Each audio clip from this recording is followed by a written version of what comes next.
the first thing that you want to do is drag your project folder. The second thing that you want to do is drag it onto the rules section. So I'm going to enable this and then give it a sec, and they're gone. All the backup files are gone. Hi everyone, Brian here. As you've seen from the title, today we're going to tackle a huge Cubase problem, which is the backup files. There are so many backup files, and we love those backup files because Cubase crashes a lot, and it's usually in the worst time ever. I mean, I don't know that there's a good time for Cubase to crash, and still somehow it manages to crash in the worst time ever. So I have my backup set to every 3 minutes, and those files, they pile up pretty quickly. And I have friends that have it set to every 2 minutes, and honestly, I kind of get it. The problem is I have so many backup files that I can't even find my project files anymore. So I found cool ways to manage all those files, and I'm going to show you how to do this today so we can all have clean and tidy project folders. So let's dive right in. So in order to deal with all those files, we're going to use an app called Hazel. Hazel is an automated file organization app, and I'm not sponsored by Hazel. I bought my own copy, and I'm really glad that I did because it's really cool. There's a link in the description. You can go download the trial. It's not an affiliate link. I'm not getting anything out of it. I just found a cool software and I wanted to share the love. It is Mac only though, so if you're using Windows, I don't have a Windows machine, so unfortunately I don't have a tutorial for you. However, I did some digging and I found a software called File Juggler, and it looks remarkably similar to Hazel. So I do believe that with a little bit of trial and error, you can achieve the same results. And I do encourage you to still follow this tutorial because you want to know what to look for when you're tinkering with File Juggler. But let's take a look at Hazel. So this is Hazel. This is what you're going to see when you first load the software, probably without these two folders. But essentially, this is where you house the folders that you want to apply Hazel to. And then this is where you have the rules that you want to apply to the files within that folder. And I'm going to show you kind of how everything works so you know what's going on and you can make your own rules later. But I will have a link in the description with the rules to manage all the backup files within Cubase. So you don't have to recreate them. You just download them and you drag them into the thing. But let me show you how Hazel works so you know what actually is happening. So this is my downloads folder. I don't have any rules for it right now, and we're going to add a new rule. And then what we have, a name for the rule, whatever, you can call it whatever you want. And then this is where you have the condition to which file it's going to apply the action to. And then this is like what it's going to do to that file. So let's say that I want any photo in my download folder, move it to a specific folder. Or you know what, maybe just delete any image that is in my downloads folder. Or maybe I want to rename it to have, let's do the date that it was created. And so now every image in my downloads folder, it's going to rename it to have the original name followed by the date that it was created. So this is a really cool way to make sure that for a certain type of file, something is happening every time that there's a new file, every time that you change something, it's always going to happen. This is how we're going to manage all those backup files in our project folder. And I will say, I do encourage you to first start with a particular project folder, like for each project have a new set of rules, because you want to make sure that you like what the rule is doing before you scale it up to all of your Cubase projects. Because once you apply the rule, you can't unapply it because it's literally changing the files and where they are and what they're doing. And so if you don't like what the rule is doing and you applied it to your whole Cubase project folder, it's going to mess up everything. So start small, start with a particular project, see that you like what it's doing, and then scale up to all of your project that you're going to, like your Cubase project drive or whatever. So for our backup files, I found 3 methods using Hazel to manage all of our backup files, and you can choose which one works best for you. It starts really simple and it gets complicated, but in a cool way, and you don't have to worry about it because it's all automated. But let's start with method number 1. So the first thing that you want to do is drag your project folder onto the folders section. The second thing that you want to do is go to the file that you downloaded, and let's start with method number 1. I'm going to drag it onto the rules section, and then I have our rules. So method number 1 is essentially just hiding the backup files, and it makes so much sense. So the first rule is go into subfolder, and this doesn't really apply if you're using a project folder, but it more so applies to if I were to drag Cubase back demo 2, right? So this folder doesn't have any backup files. So rule number 1, going to subfolders, means that it will look in all of the subfolders and it's going to run the rules onto the folder's contents. And so for now, it's not really relevant, but keep it there. You can apply it. It's not going to do anything. It's just going to scan other folders in your Cubase folder, like edits and audio and track pictures, and it's not going to find any backup files there anyways, so you don't have to worry about it. Enable it. It's all good. And then the second rule is where we start to get a little complicated, but again, kind of basic. If the extension is BAK, which is the backup file, and the enclosing folder is not backups, this doesn't really apply to this method, but it does apply to the other methods I will show you later. It doesn't hurt to have it there. Unless your project folder is called backups. Don't have your project folder called backups and you're good. Or just remove it like this, but let's undo that. So essentially, if the extension is BAK and the enclosing folder name is not backups, then you run this shell script. And this is the shell script. You don't have to worry about it, but essentially it's just going to hide any file that is BAK. So I'm going to enable this, and then I can wait a few seconds, or I can just right click and run rules now, and then give it a sec, and they're gone. All the backup files are gone. And if I want to view them, if I want to see them, I can hit Command Shift and dot, and I can see my hidden files. So here are all the backup files. I don't have to see them, and then Command Shift dot, and they're gone. And honestly, you can do the same for the CSH file, which I don't care for. I don't know what they do, but I don't have to see them. So in theory, if I were to duplicate this file and change this to CSH and save it, I can wait a few seconds, or I can just run the rule now. And in theory, yeah, they're gone. So all I have is just CPR files, just Cubase project files. It's that easy. So I don't have to look at them. Great. And so now my project folder is clean and tidy. How awesome is that? Yeah, this is method number 1. Honestly, you can leave it at that. It's pretty great, but there are more cool things that you can do, and I'm going to show you this right now. Let's move on to method number 2. Hi everyone, Future Brian here. I was editing the video and I was getting ready to publish the video and upload the file so you can download it, and I decided to run one final test to see that everything actually works 100% of the time across all 3 methods. And I found some inconsistencies in how Hazel detects the backup files. When it was doing the rules automatically, I found that it wasn't always figuring out what is the backup file, so some backup files would get the rules applied to them and some wouldn't, and sometimes it was all of them and sometimes it was none of them. And I didn't feel comfortable giving you this and telling you, oh, you need to run the rules manually ever so often because it can't find the backup files. So I was looking for a solution and was looking in forums, and I reached support, and I didn't really find the answer that I was looking for. And so I was getting so frustrated that I almost decided to scrap the video and just not upload it because I wouldn't feel comfortable giving you a half working workflow. And I decided to run one final thing to see if it would work, and it did. So I found a way to make it work consistently, automatically, 100% of the time. The only thing is we're changing the rules just a little bit. They're going to do the same things, but they're going to be set up just a little bit different. So I want to show you what is different, so when you're downloading the file, you're not like, oh, this doesn't look at all like what I saw in the video, right? So this is what we changed. So the first rule is the same. If the kindest folder, run the rules on the folder's contents. Great. The second rule is where we start introducing the new stuff. So if the extension is BAK, a backup file, and the color label is not blue, and the enclosing folder is not backups, not relevant for number 1, but for method 2 and 3, it is relevant, then set the color label to blue. So if it's a backup file and the color label is not blue, set it to blue. And then the next rule is if the color label is blue, we're not looking for backup files anymore. We're just looking for any file that has the color label blue, then set the color label back to nothing, and then run the script to hide it.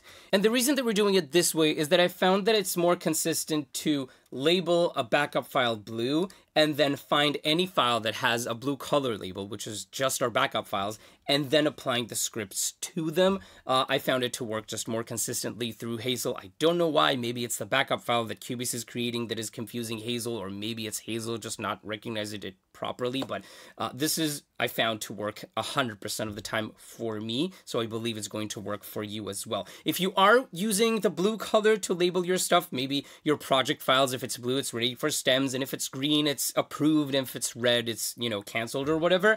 Find a color that you're not using and do it this way. So just, you know, if the color is not orange, then turn it orange. And then in the next one, just look for any color label that is orange, right?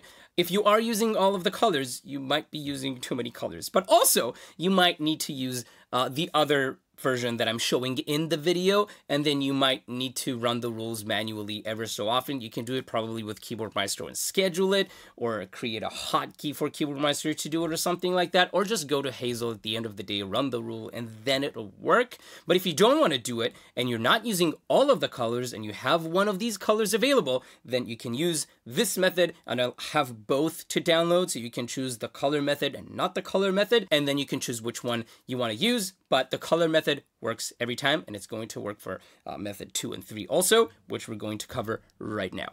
Okay, method number 2, we're going to, again, drag the folder onto the folders section, and then we're going to take rule number 2, which is move and rename the backup files, which is kind of complicated, and I will show you exactly what it's doing. Again, first rule, going to subfolders, not relevant for an individual project folder, bigger folders, but enable it, who cares? The second one is if the extension, again, is BAK, and now this is actually relevant. If the enclosing folder is not backups, then sort the file into backups and then rename it. And it's going to rename it in a way that it's the name and then the date that it was created. And I added the time, like the exact hour and minute that it was created. And so if I'm going to enable this rule, and again, I can wait for it to do it on its own, but if I run rules now, you will see that it's going to add a backups folder, and they're all gone into my backups folder. And it renamed it in a cool way.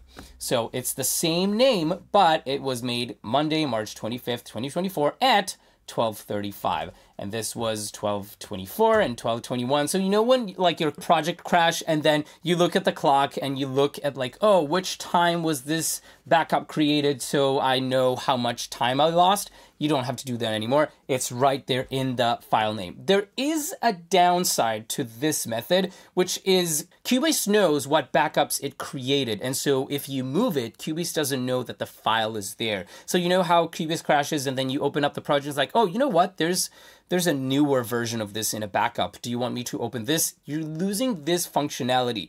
But if you don't care, you just go to your Cubase and then you file open and you choose the latest backup and you're good to go. So this is kind of a cool way that if you like the aesthetics of it, it is really cool, but there is a better way on method 3 on how to do this, which combines the two in a really clever way. So I would encourage you to use method 3, but if you like this, go ahead, do that. Let's move on to method 3. Okay, method number 3 is actually kind of cool. Fun fact, this is the second time that I'm shooting this video because technical issues, but also method number 3 was not fully cooked. Basically what it did is it would hide the files, but also copy them to the backup project, so you have both, but then the project files would be huge because each backup file is essentially a Cubase project file, so it would double, if not more, your project folder size, and I wouldn't discover this until later. So we're not doing that. I found a cool way to get around it, and I really like this method, so let me show you exactly what it's doing. So much like before, we're going to drag the folder onto the folder section, and we're going to take the file that you downloaded, and we're going to drag method number 3 onto the rules. This is very, very simple. This is going to get a little complicated because it was really hard to perfect and accomplish everything that I wanted it to do, but I did it. So if you're not interested in the whole explanation, just drag it, see what it's doing. But I think it's fun to know what it's doing and how it's doing it so you know what is happening. So essentially, again, first rule is going to be go into the subfolder, which again, not relevant for this use case, but if you're going bigger folders, then it is. Doesn't hurt, apply it. And then this is where it gets complicated. So if the extension is BAK, the backup file, and then the kind is not alias, foreshadowing, and the comment does not contain has alias, which we will see why later, and the enclosing folder is not backups, then it's going to do these things. First, it's going to add a comment in the file with the file name. It doesn't do anything, it just leaves a comment. If you didn't know, every Mac thing has a comment. If you want to like, oh, this is a great file. You can do that, doesn't hurt anything, and we're using this for the next step. So essentially, it's just adding a comment with the original file name, and then it's going to rename it like we did with method number 2, which is name and then the date it was created, including at what hour and what minute it was created. And then it's going to run an Apple script to basically create an alias in the same folder. Technically, you could create an alias using Hazel, but it can't do it in the same folder that you want to apply it to. And so I found it easier to do it with an Apple script. And then the next thing is a little more complicated Apple script, which is basically what it's doing is it's getting the comment from the file and it's renaming the file the comment section. So essentially it's renaming the file to the original file name because it has it in the comment that we left. And then it's going to change the comment to has alias, which basically means we made an alias for this. This is the original name, and you don't have to do anything because it's looking for any file that does not contain a comment that is has alias. And then the final step is it's going to hide it. And then after it does that, discard changes, after it does that, it's going to move the alias. So if the kind is an alias and the extension is BAK space alias, because when you create an alias with the same name, it's going to add to the extension alias. And the folder that it's in is not backups, then sort it into the subfolder backups. If you don't have a backups folder, so it's going to create one. If it already created one and there's a new backup file, it's just going to move it there. And it's going to rename it to the original name, .bak, instead of .bak space alias. Really complicated, but once you see what it how it's actually doing it, you'll be very impressed, I hope. I'm happy with how it turned out anyways. So I'm going to enable, and just for the first time, so it won't take a few seconds, I'm going to run the rules now, and we're going to see it happening right in front of our eyes. So here it is making the aliases. It actually already renamed all the backup files back. It's that fast how it's happening. And so now we have all of our backup files, give it more time, and they're sorted, and I don't have any more backup files. So, backup files, these are all aliases. So they take 1 kilobyte, right? So it's nothing. And then the name is the name that we want them to be when it was created.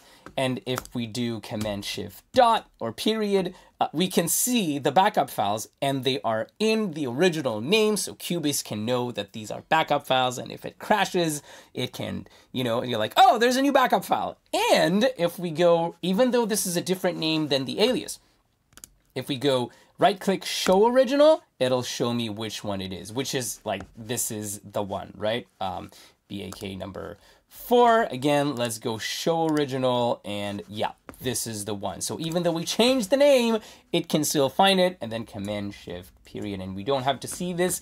And if you really want, you can take a folder from method number 1, take rule number 1, and then move this hide thing, just change it to CSH, and then move it to the folder that you want. So we combine them. So essentially it's going to do these for the backup files. And then if this is a CSH file, it will hide it. And so we're going to apply this and run the rules now, and give it 1 sec. That's it.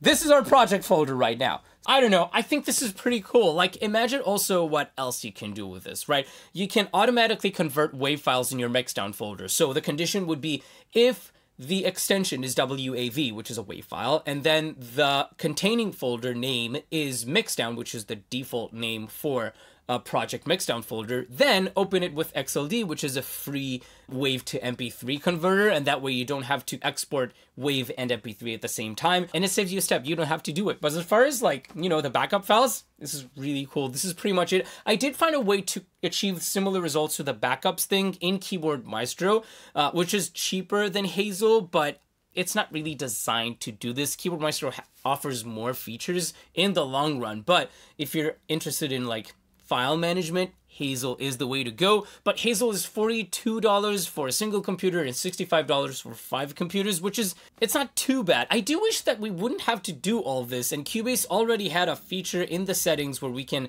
set a subfolder, or would just like automatically create, you know how you have images folder and track pic, I'm just literally looking at it, images folder and track pictures and an audio folder. Why not just have a backup folder and then put all the backups in there instead of cluttering our thing? But it hasn't been a thing, and like forever, it never was a thing, and I don't see a lot of people complaining about it in the Steinberg forum or even suggesting this, so I don't see this is happening automatically for free from Steinberg. So it sucks that we have to pay for a software like Hazel. I wish Cubase would do it, but at least we have this solution for now.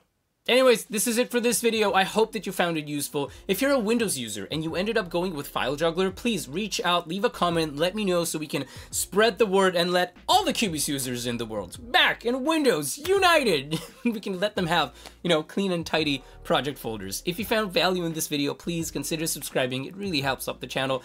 Drop a like, do all the nice stuff, and stay creative, stay awesome. See you in the next one.